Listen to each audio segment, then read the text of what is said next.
Good morning, everyone. Well, it's morning here in WA. I know it's evening where my guest from today is from. So thank you so much for being here and welcome back to another episode of Becoming the Light from the Shadows of Abuse, the podcast where we tell the stories of amazing, incredible women who have endured abuse in their past, childhood trauma, and have overcome that to now create success in their lives. And in many cases, they're going on to help other women do the same thing. So my guest of today is Tracy Principi, and she's based in Sacramento, California.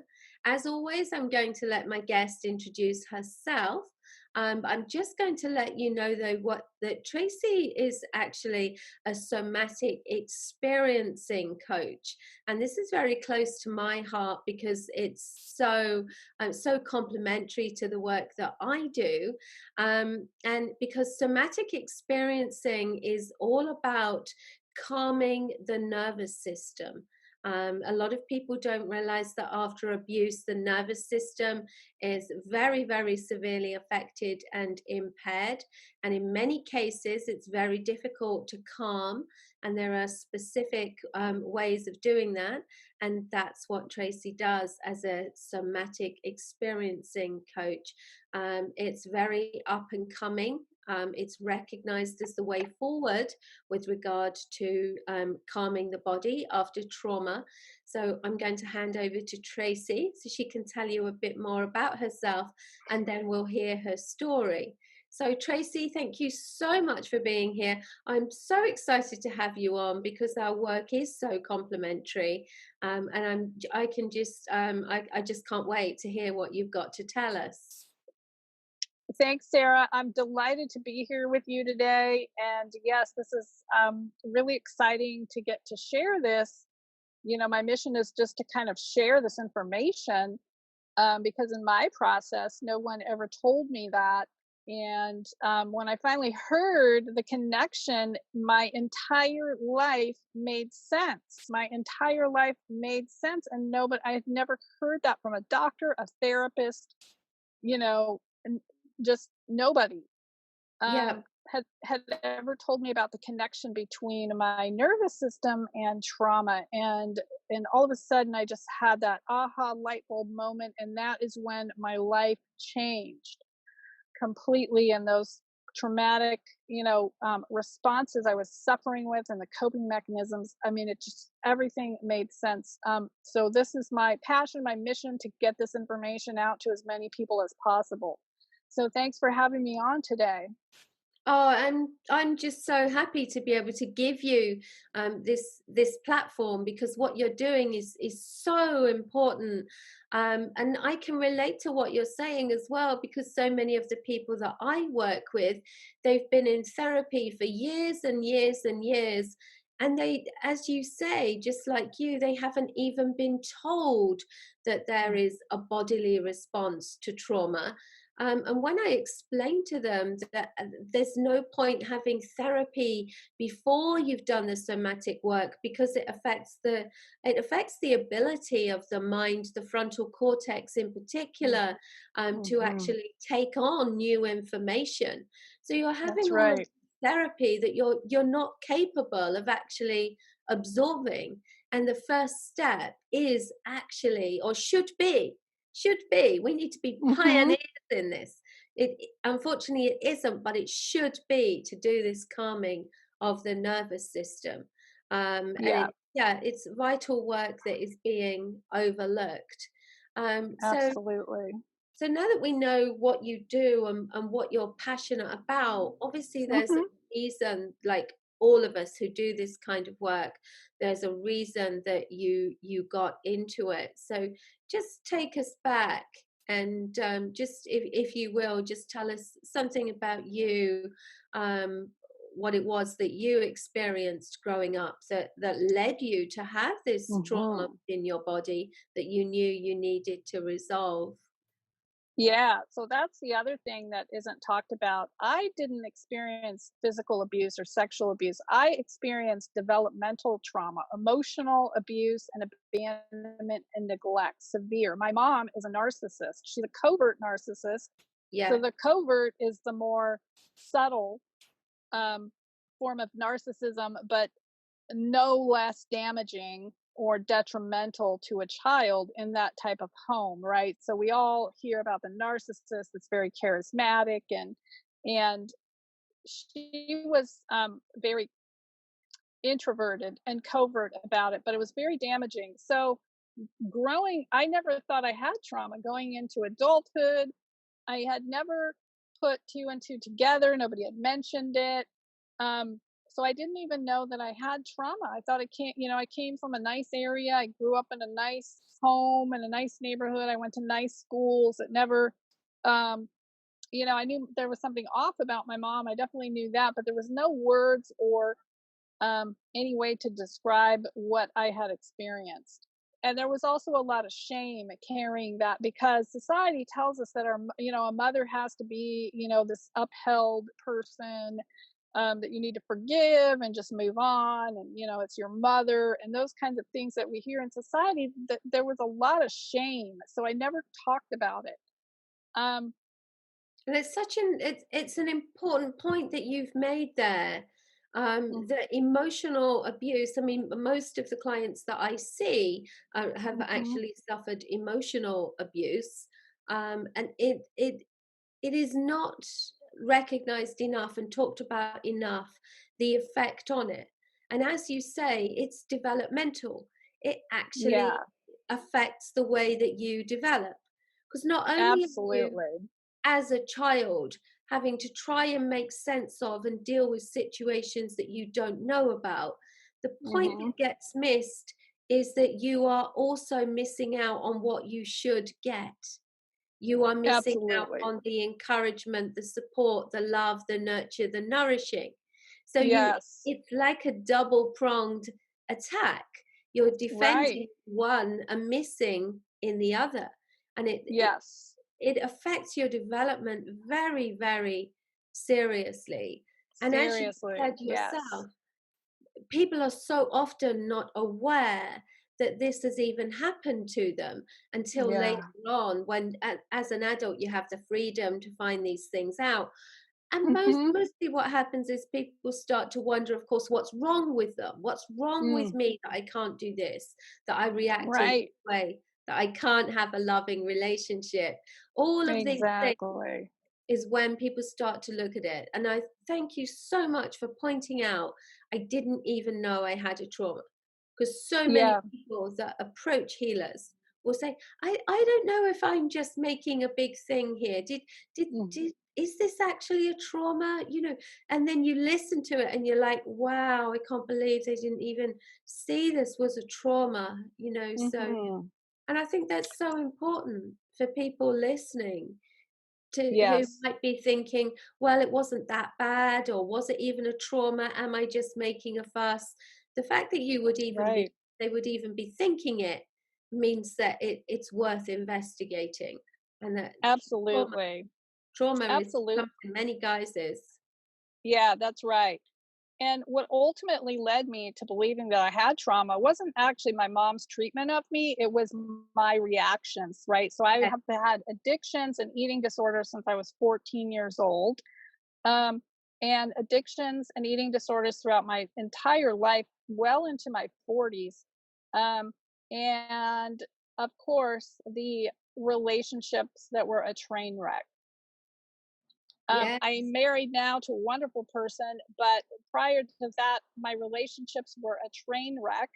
Um, and so those those kinds of things led me to actually the pain that I had and the anxiety and panic attacks, which again later I found out was PTSD. I have PTSD, and nobody ever put that together either. And I honestly believe that a lot of things that people are diagnosed with is actually PTSD and not other, um, Oh, personality yes. disorders or mental illnesses. That's just my opinion. Oh, Um, be- I'm because nobody ever suggested I had PTSD until very recently. well, and I'm with you on that because I'm not a doctor and I'm always very careful to tell people I'm not a doctor. But just like you, I have people who come to me with all sorts of diagnosis, Mhm. bipolar and um, oh, well, bipolar is the main one. Um, Mhm. but but what happens is when we do the deep healing work, it disappears. Yeah. The symptoms and the behaviors disappear. Yeah. So it's complex. So very often it's complex post-traumatic stress. And the danger is, of course, if people get a diagnosis of some kind of personality disorder, they believe they're stuck with it. That's Right. the problem. Again, yes. So if they get a Yes. misdiagnosis, not only do they have this label that isn't correct and they're taking medication for it, Mhm. but their CPTSD is not being treated. That's That's right. the real problem. So That is the hopefully there is real problem. more awareness of this, and they will stop giving people these labels so quickly and looking Mm. more into people's backgrounds and working out that they have CPTSD that needs to be treated. But that's a whole other thing, of course, because the state system is very poorly set up and Mm. equipped to Very. treat Yes. CPTSD. But Yes. before we Here go on, too in the States.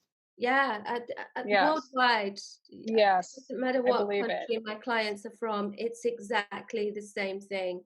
So, but there were a few things that I wanted to go back to here. I made some Mhm. notes about things that you mentioned that will be so useful for anyone listening. And the first one I wanted to go back to was about the relationships, and then after that, back to the addictions and the eating disorders.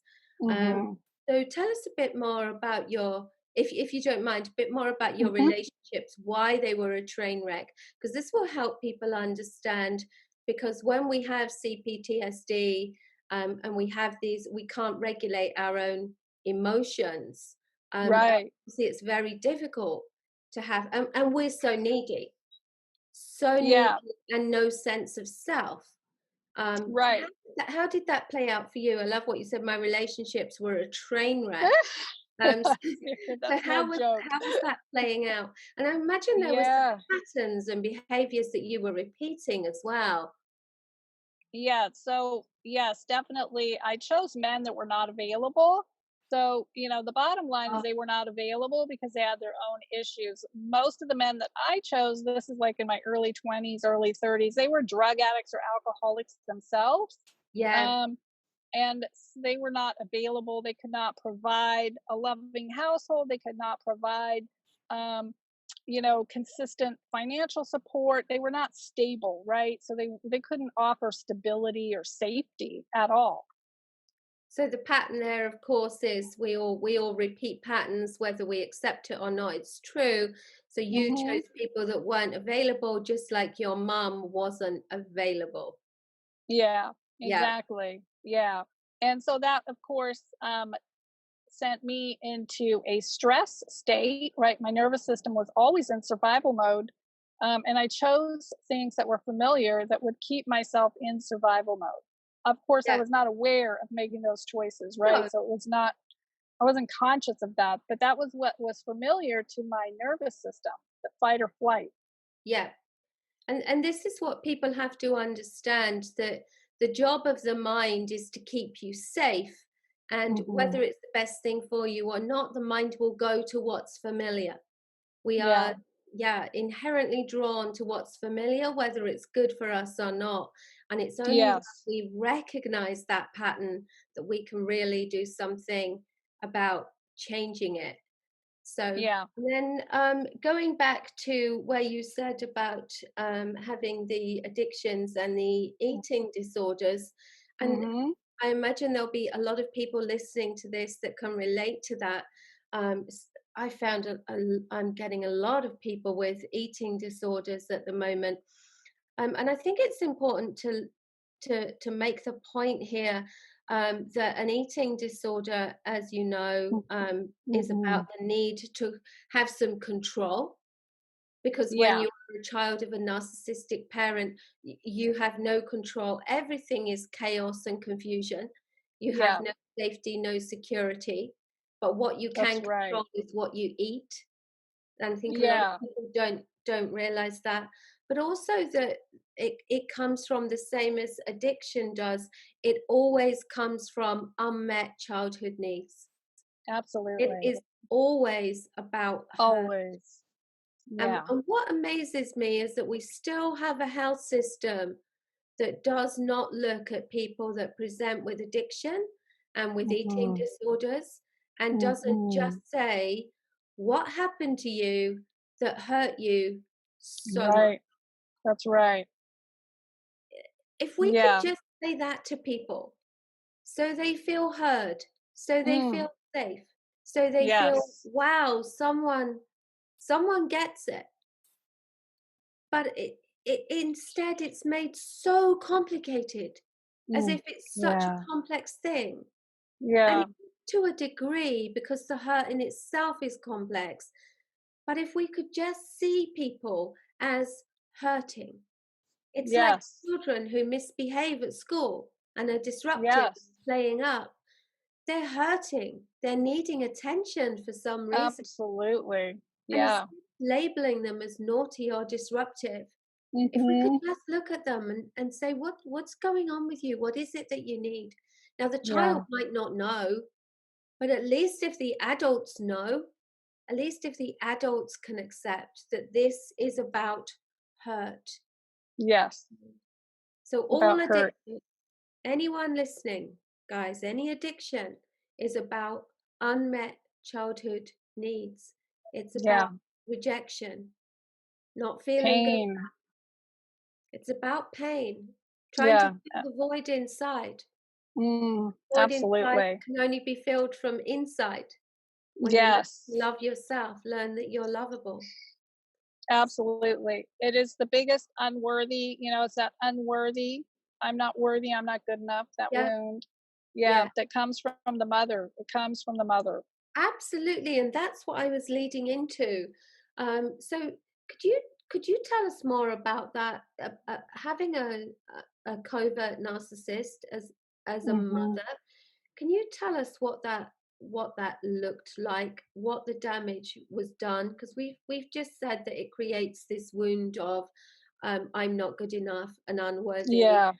and I understand it because my husband was a covert narcissist.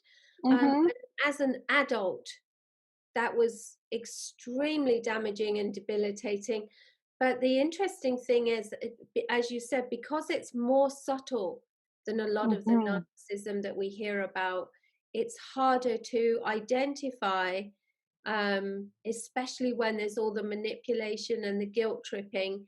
Yeah. Harder. It's harder. Yeah. Yeah. So Yeah, how was that it's as a child for very you? it's very complex, and it's very layered, but essentially the core of a narcissist is they're not capable of love. Hmm. They are not capable of love or empathy. So when you think about a mother not loving you, it is a very hard concept for most people to grasp, and my clients struggle greatly with actually accepting that their mother did not love them, as I did myself. So when you have and the mother doesn't bond with her child, doesn't bond with the baby. So you if if you had an unloving mother, a baby needs to bond because that's what regulates a baby cannot regulate its own nervous system, right? They scream and they cry. They need a mother to regulate their nervous system. So if you had a mother that didn't bond with you because had narcissism or some other issue, right? It doesn't necessarily have to be narcissism. It could be some other um, personality disorder, mental illness, or even addiction. When she was not able to bond with you, or maybe you were taken away, um, that creates right there. It's already starting with the trauma, right? And even beyond that, but so I knew I never connected with my mother, and I thought that was strange because you're supposed to connect with your mother. So I knew from the time I could remember, I didn't have a relationship with my mom.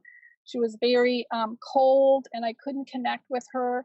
She wasn't a safe mother. She wasn't somebody that was loving or comforting. She was very invalidating, of course, gaslighting and ghosting, and all of those, manipulation, lying. She's a compulsive liar. All of those things as a child are very confusing. You're walking on eggshells. And a lot of it is not even spoken words, it's the unspoken, right? So maybe it's just a stare, a glare, very cold, icy glares and stares is also traumatizing for a child, Of course. especially if you have a sensitive nervous system, right? So, and then the blaming, turning herself into a victim. If you call her out on something, that's very common. Being blamed for things that I wasn't even born yet, blaming me for things, very common thing. I'm the crazy one, right? I was always the crazy one. And that constant going back and forth, is it her? Is it me? Is it her? Is it me? Right? Yeah. And then seeking the love from your mother, trying to get some acknowledgement, acceptance. And you would also do that in the outside world too. So seeking that outside validation, right? So I can't get love and acceptance and validation from my mother. So I'm going to seek it maybe in other areas, Yeah. men, work, right? So a lot of trauma survivors are actually very successful. I excelled. I was a perfectionist. I was an overachiever because that way I could feel somewhat normal, right? I can, Um, yeah, yeah. I can So definitely relate to that. Yeah. yeah, it's very common to be that overachiever. The problem with that for me is that it was never enough. Never enough men, never enough money, never enough material things. I was constantly trying to fill that gap, Yeah. never enough alcohol, whatever. There was still a gaping hole. And what happened is ultimately that's what burned me out, right? So those high cortisol levels constantly running through my system, that nervous system, hypervigilance, activation, that your body can't survive in that condition um, for decades. Yeah.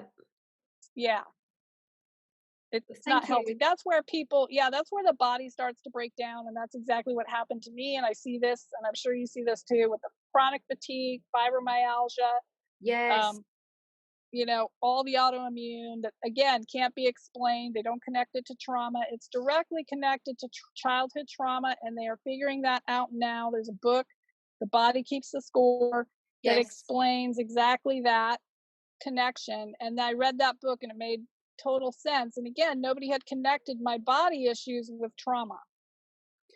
And this is the thing, isn't it? All the time, just like you say, the number of clients that probably both of us see who are presenting with autoimmune, with fibromyalgia, skin conditions, unexplained physical pains, insomnia, migraines, and they are all related to trauma. Yeah, Absolutely. And again, absolutely. I've had amazing things that people have recovered from that they Yes, didn't even believe they would recover when we do the deep emotional work.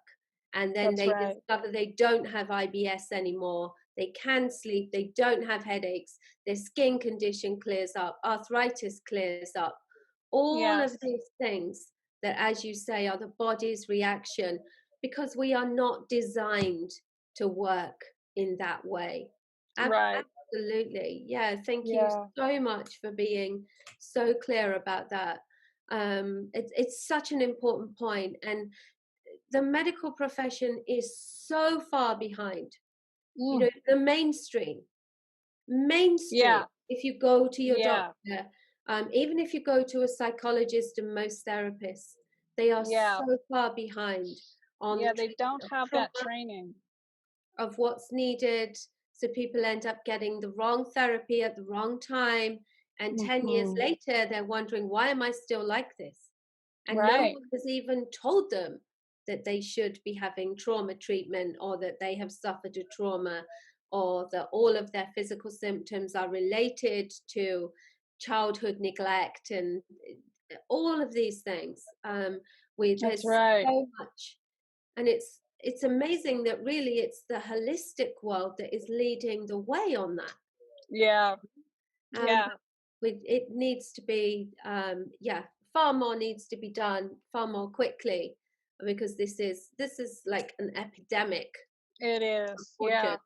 of people Yes. suffering from all these conditions Mm. unnecessarily, because we do Yes. know how to heal them. It is just a Yes. process. Anyway, we better not get onto that. We'll be we'll That's be onto another, that forever, I because know, we're both so passionate another about that show. side of it. Yeah. But there was something else I wanted to say that was so important when you were talking Mhm. about what you experienced as a child. And the very important thing is the emotional damage that gets done, of course, Yeah. is that what happens as a child, the only way you can explain it, because you have limited tools and resources, you can't Mhm. look at your mother and afford to say that she must be somehow defective, faulty, inadequate, Right. because as a child, you all children have to believe in their parents. They have to, Right. because their parents are supposed to be their providers, their stability, That's right. their security, their safety. So Yeah. what children do is they assume it's about them. Yes. There's That's something, right. my mum doesn't love me, so there's something wrong with me. My Yeah. mum doesn't hug me, so I must be really bad. Even Yes. down to things like, well, my dad left. No parent looks and says, my dad left because he doesn't love my mum. My dad Yeah. left, and it must be my fault. Yeah. All these things. And this is why we Yeah. end up with so many adults with these mental health issues. And it all comes from this feeling of something being terribly defective within them, being not good enough, Yes. unworthy. And it is all to do with the story, the narrative that they created Yeah. as children to help Right. explain their situation. And you must have done exactly that. Absolutely. Yes. I always tell my clients, your parents were messed up before you were ever born. Yeah. So it can't be your fault.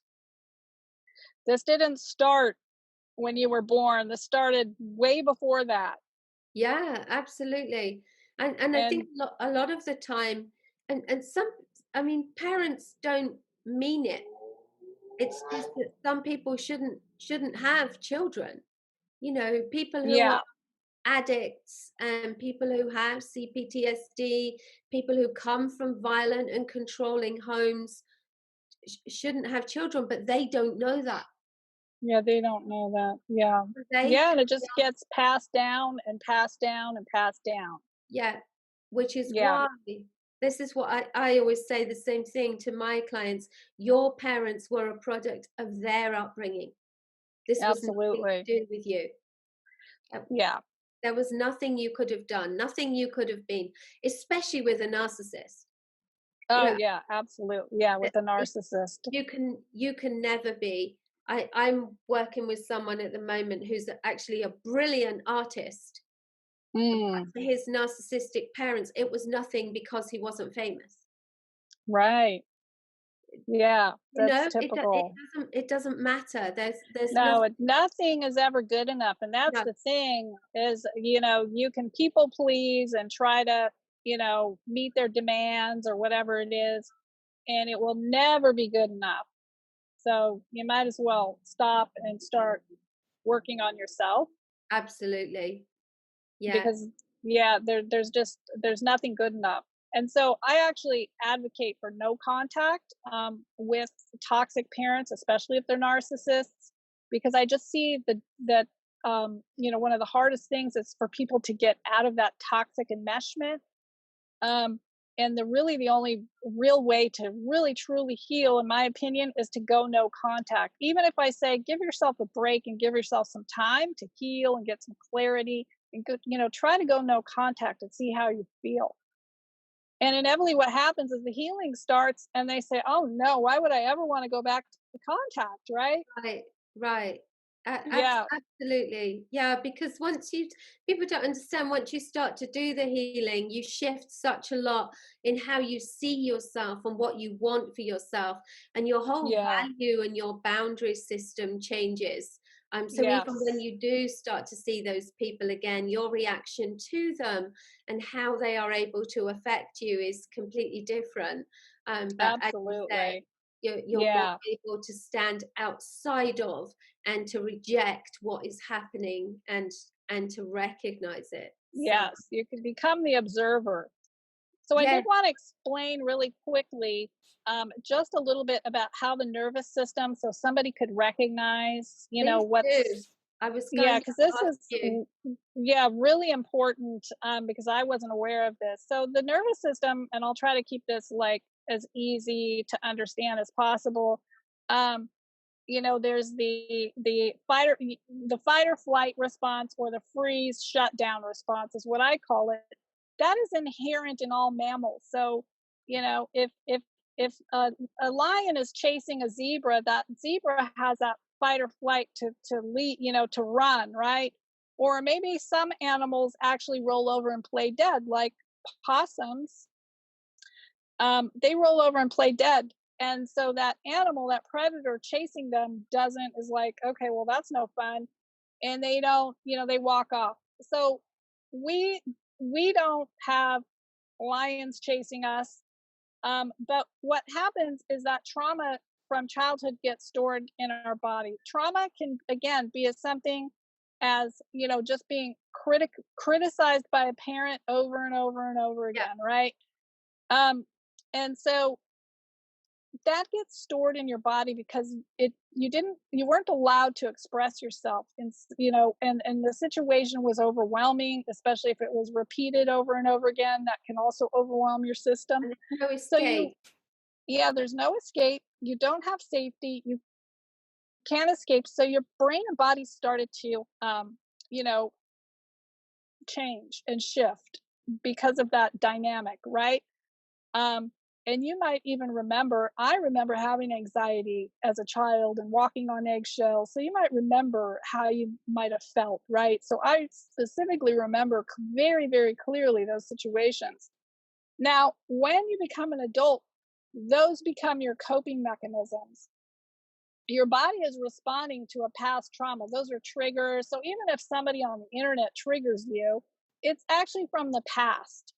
It's not that that person, it's responding, and you'll feel it in your body. So, just feeling that in your body, what happens? Maybe your throat closes up, your heart starts beating fast, your chest feels kind of, you know, rapid pulse going on, things like that. Maybe you even suffer from anxiety or panic attacks or depression, or that you don't like confrontation and you shut yourself down. You are not able to express yourself. A lot of my clients are in healthy marriages, but they don't feel safe to express themselves with their partner, right? Even in a healthy environment because of those childhood wounds. So we become the people pleasers. That's a big one, right? Constantly looking for approval, avoiding confrontation, avoiding telling people how we really feel, right? We don't set boundaries at all. Boundaries is a huge one. Not being able to express what we truly need and desire.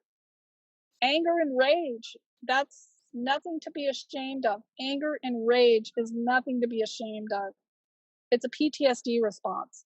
Yeah, and And it's a then, of reflection course, of hurt. And yes, it's a reflection of hurt. So yeah. absolutely. And then, of course, nightmares, insomnia, some of all of those things are a dysregulated nervous system, right? So your nervous system, it's like you feel your nervous system, the switch is stuck on. So the light switch is stuck in the on position. It can't be turned off because all of that childhood and then whatever into adulthood, again, we typically make bad choices, right? Because we didn't learn. So we might even get into abusive relationships. That's more trauma. Um, you know, that that contributes to that cortisol and overwhelming taxation of our nervous system. So think of the glass, the water glass is already full and you're trying to add more water. What happens? It spills over the sides. So that is your nervous system. It's coming out as that trauma has to come out. It's too much. So it's going to come out in a panic attack.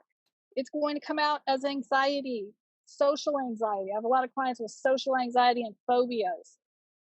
It's coming out in all different ways, rage and anger episodes, right? Maybe you have an addiction.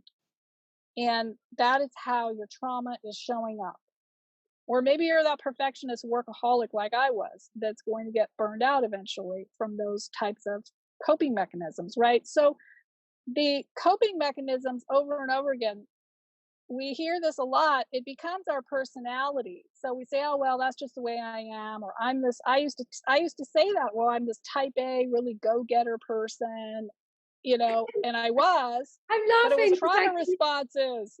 I can so relate, because that's the way I dealt with my own traumas for such a long time, in this very high achieving, go get it. And I look Yeah. back now and I'm just like, wow, as you say, I was just piling so much.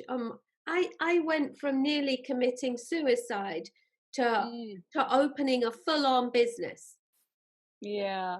And I mean, It's how, looking back on it now, it's unbelievable. What I mm, needed was peace and calm and to deal yes. with all this. But no, I've got this. I'm going to open this business. I'm going to get over this. I'm going to get over myself. Wow. I look at it Wow. now and I'm just like, don't ever do that, people. Don't ever Yeah. do that. That was, I did I did similar. Yeah, exactly. And I just kept burning out over and over again and nobody could explain why. yeah. I kept, burning out. And what happened is those burnouts became closer together. So I would recover and I would start a business and then it would happen again. And pretty soon it was like I just couldn't, I didn't, Function. I couldn't function anymore at that point. Yeah. So again, it's not sustainable to No, live like that. we It's need not peace, sustainable. calm, flow, and reset. Give And yes, and kindness and regulation. compassion on ourselves and reset.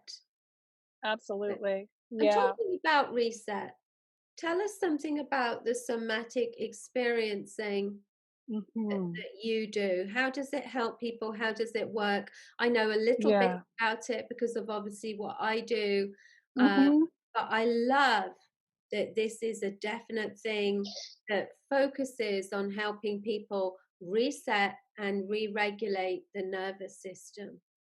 Yeah. So one of the things with trauma is that people avoid feeling because feeling is painful and it wasn't safe to feel. We weren't allowed a space to feel. So we avoid feeling by, again, working and doing, whatever it is we're doing, right? And it can be very difficult to slow down. Although it's interesting in this pandemic, we're being forced to slow down, and a lot of Mhm. people are having trauma show up for the very first time. And that's true because I have so many people reaching out to me telling me I have this and that going on and they don't understand what's happening. Um, and so what happens is that trauma, what the only way to feel is to slow down, right? And feel in our bodies what we're feeling.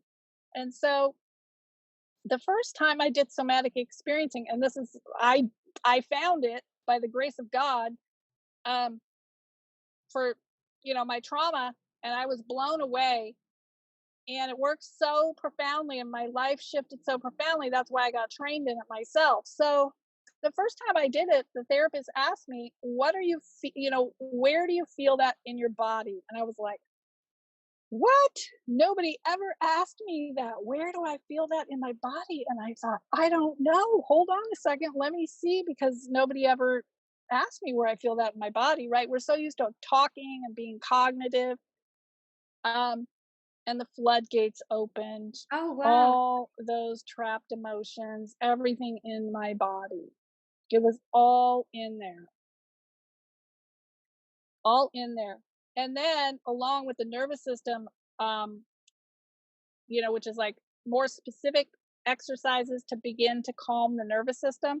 You can calm your nervous system if you have the tools. And again, oftentimes I used alcohol because that would calm me down, and people use food, and you're actually trying to regulate your nervous system. Or maybe you have another person that you're trying to help calm you, right? This is why people go back to abusive relationships, because they're actually trying to calm their nervous system. But when you have the tools, the healthy tools to actually calm your nervous system, it's quite easy because your body wants that balance. It doesn't want to be regulated and So, shooting out cortisol. And those emotions just need to be processed. Nobody, and a lot of times it's just creating a safe space where somebody can be validated and heard, listened to, and process those emotions.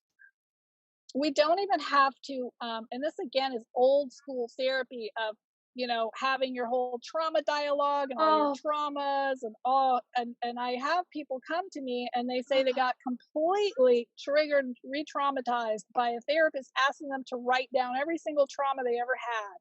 and we don't. Yes, you're right. I absolutely, yes. We don't need to do We it. don't, No, no, we don't I, need any of that. I always tell people no. When people say to me, I'm worried about this, and then people will say that over the last few years, I've had 6 different therapists again, because they're in Mm, the state system, and every time I have to start.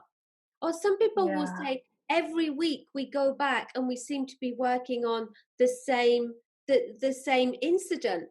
Well, it's not yeah, about the incident, it's how it no, has left you feeling about yeah, yourself. yeah, The incident exactly. is the incident That's, is I'm not saying it's irrelevant because it's caused it, but we don't need yeah, the details. What we need the details of is, how do you feel about yourself? How do you want to feel about yourself instead? And what's the gap?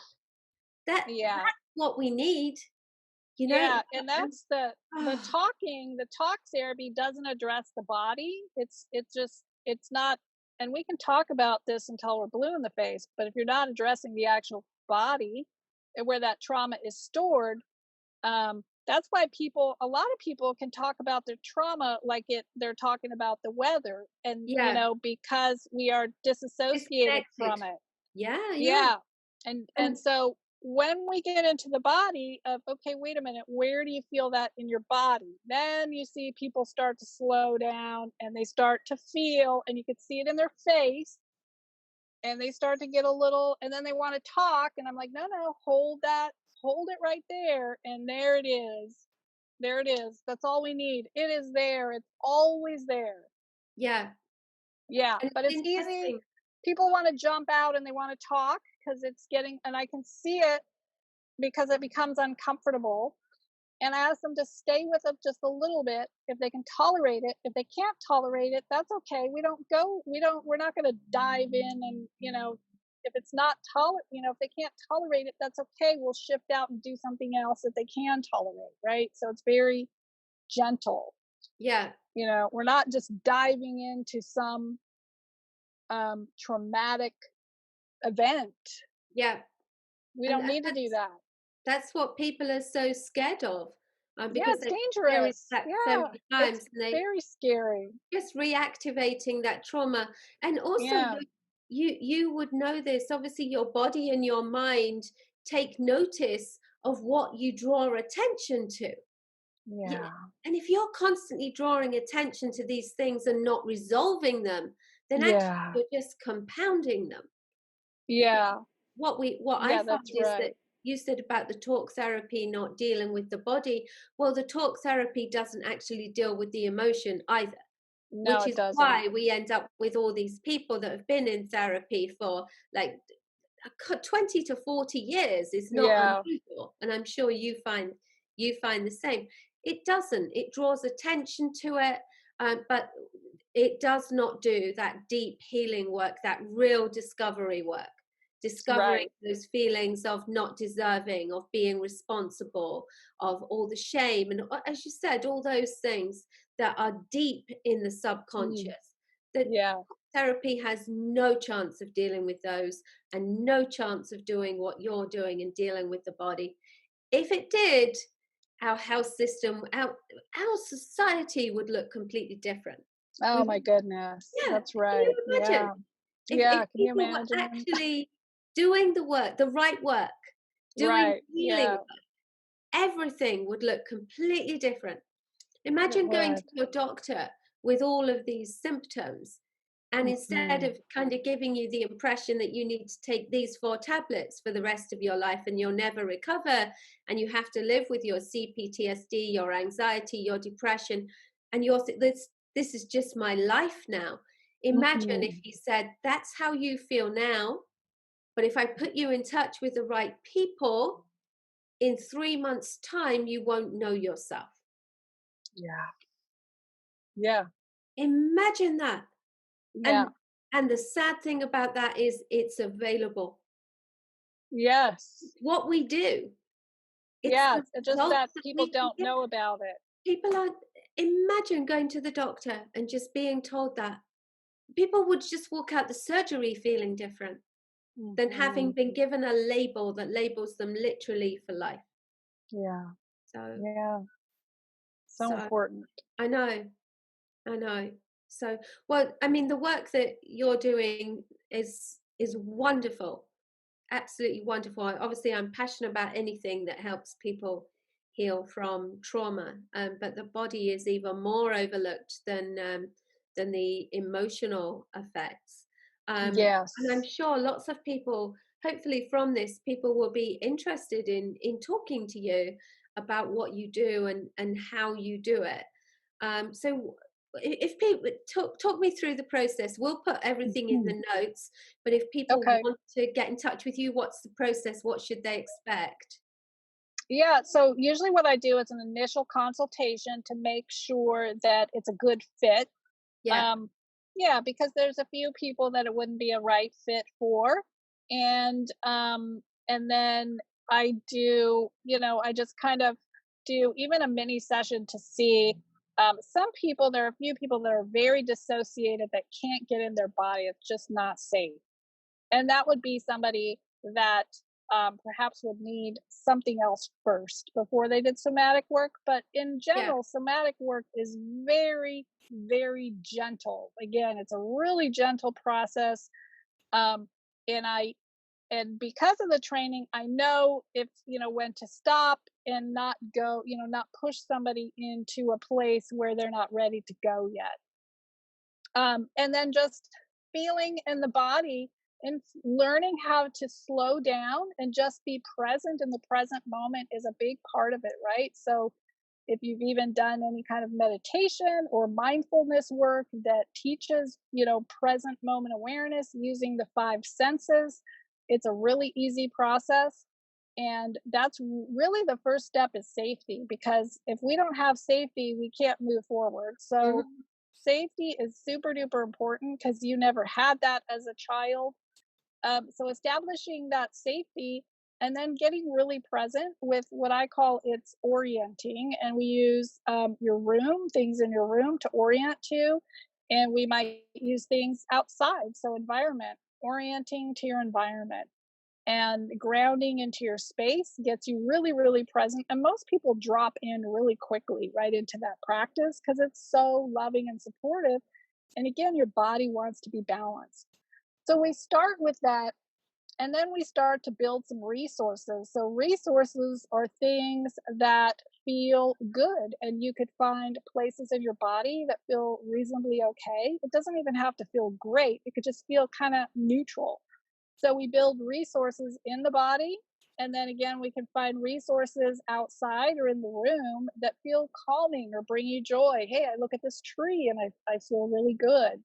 Or I like this picture on my wall that, really makes me feel good, right? And where do you feel that in your body? So building resources is really important because this gets us away from unhealthy coping mechanisms, right?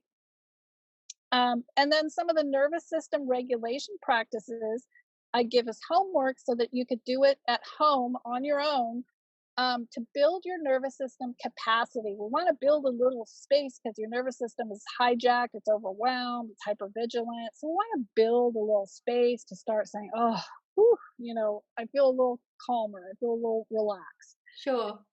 And so I have specific exercises that calm. The vagus nerve is the part of the branch of the nervous system that is very, you're calm, you rest and digest. So these exercises are super simple. They take like 5 minutes. So I always tell people you could do them in the shower if you don't have time. It doesn't take a lot of time. They're easy. And the people that do those, the homework, they of course have the best results because they're committed to doing that every day between sessions, and things work really, really fast. Then, once you have calmed and grounded, we go into boundaries. Boundaries is a body response. Your body is your boundary. You could feel that when somebody comes into your space and you Yeah. feel a boundary violation, right? Yeah. And so I teach people that now that you have some sense and body awareness, your boundaries are going to be much easier to set than when you come from a place of your nervous system being in that, oh my gosh, I really care about what this person thinks. Oh my gosh, I don't want to upset this person. You're in that fight or flight, survival state of, I don't want to, have a confrontation. I have to please. I can't really say what I mean because somebody might get upset at me, right? That's a trauma response. But once you really come into your body and you're like, wow, I'm grounded, I feel really confident and secure, I'm able to set a boundary with somebody. And I'm not going to have that panic and anxiety of caring what they think or trying to manage their emotions, right? Trying to Yeah. manage their reactions. That's not my responsibility. Yeah. Yeah. So that's a big so that's kind of how we work. Most people see results, really, really quickly. And by month 3, we are into boundaries, really setting boundaries with family members and even That's partners and kids. Yeah. that's what I was saying to you. Like your work and my work, these Mm. things that people have for years and years and years. Years. It's criminal because we have the tools, the resources, and the techniques to help people with these things, and Yeah. they're just not being pointed towards them. And Yeah. it's not only is it a waste of money and resources, it's a Mm. waste of life. It This is is. the most, this is the Yeah. thing that frustrates me so much. It is a Yeah. waste of people's life. It really is. I have a client that suffered from extreme, like almost agoraphobia. He couldn't go out to eat. He would have a panic attack. And so he just avoided going out to eat, right? He just wouldn't go out to eat. Well, going out to eat is a really enjoyable experience. So why would you want to limit your life Can I to just that stop you? extent? And he had that probably because when he was younger, he was criticized for his eating, the way he ate, what he ate, He, or there yeah, was some kind of his trauma around food. Just his father abused him at the dinner table. see, yeah. So people Yeah. can make these connections. Yeah, Yeah, okay, his father abused him and humiliated him at the dinner table.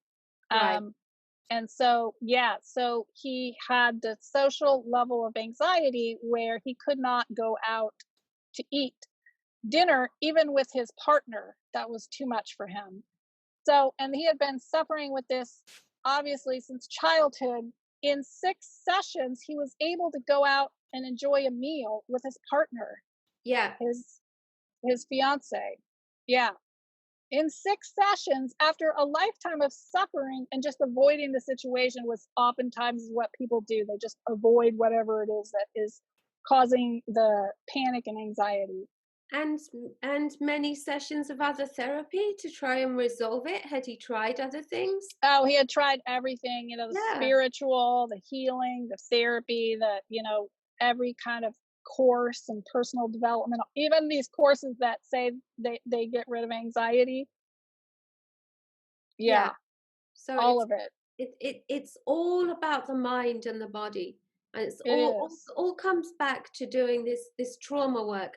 And I'm so Yeah. glad to hear you say about this 3-month thing, because when I tell people that you can resolve CPTSD in 12 Mhm. weeks, they think I'm crazy.